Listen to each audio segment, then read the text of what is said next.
When I turned 18, my dad kicked me out. No cake, no hug, just a trash bag of my clothes tossed onto the lawn and a look that said he'd been waiting years for this moment. "I didn't even want you," he muttered. "I just got stuck with the mistake." I didn't flinch, not after everything, not after growing up with a man who made sure I never forgot I ruined his life. My mother died when I was barely 6 months old. Sudden aneurysm. 1 minute she was holding me, the next she was gone. There was no time to prepare, no gentle easing into grief. Just a funeral, a screaming baby, and a man who never signed up for any of it. He was the only one left to take me. No grandparents, no aunts, no fairy godmother with a guest room. Just him. A 30-something guy with a temper and a beer problem, holding a baby like she might explode. And maybe, in a way, I did. He never hit me. That would have left marks people might notice. But he starved me of warmth. Love was rationed, if offered at all. Silence was his parenting style. Sometimes weeks would go by where the only thing he said to me was, "Move." Still, I learned. I learned how to cook before I hit 10, how to read labels and bills and his moods.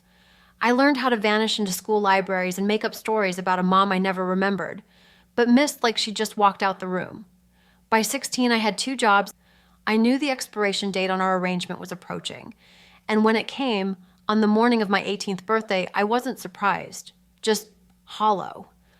He stood in the doorway as I walked down the path, arms crossed, waiting for some kind of final scene. But I didn't cry. I didn't scream. I didn't give him a single thing. I just left. At first, it was hell. I slept in shelters, ate from vending machines, and cried only when I was sure no one could hear me.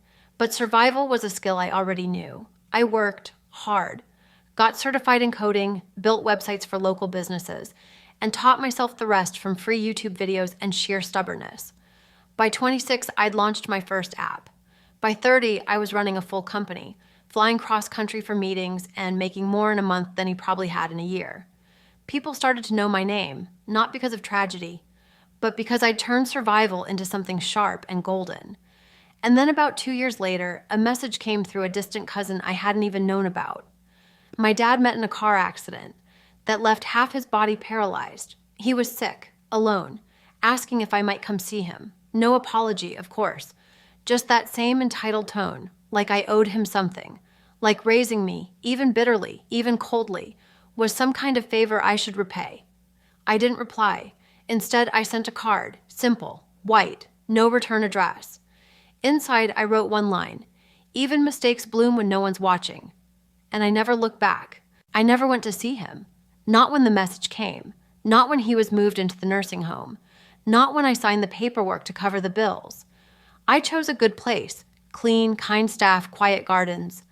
I made sure he was cared for, not because I forgave him, but because he helped bring me into this world. And for all the pain it once held, I didn't hate it anymore. I had built a life I loved. It happened slowly, like most beautiful things do. I met Elijah at a tech event, of all places. We started talking and just clicked. I should have walked away, but something in his eyes made me pause. There was gentleness there, steady, quiet warmth. The kind of love that didn't shout, just showed up every single day. We got married in a garden, under string lights and laughter. And when our first child was born, a daughter with my eyes and his smile, I cried harder than I ever had before. Not out of fear, not from sadness, but because I finally understood what it meant to be wanted. To want. I held her in the hospital and whispered, "You'll never wonder if you were a mistake." We had 2 more kids after her, and I tried every single day to be the mother I never had and the father I never got. I didn't always get it right. Parenting is messy and loud and exhausting. But I was present. I listened. I showed up. And Elijah, he was the kind of father that rewrote bloodlines. He taught them how to ride bikes, tucked them in with silly songs, and reminded them daily that they were loved without conditions.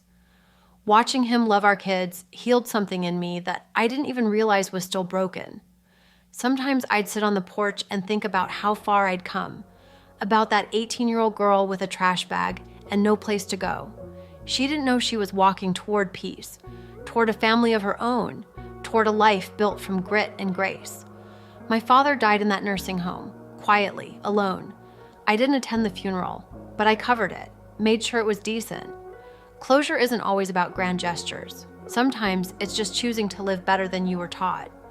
And I did. I broke the cycle.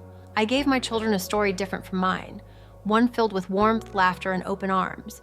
So if you're sitting in your own kind of pain, convinced your past defines your future, hear me. You are not where you come from. You are what you build from it, and you can build anything.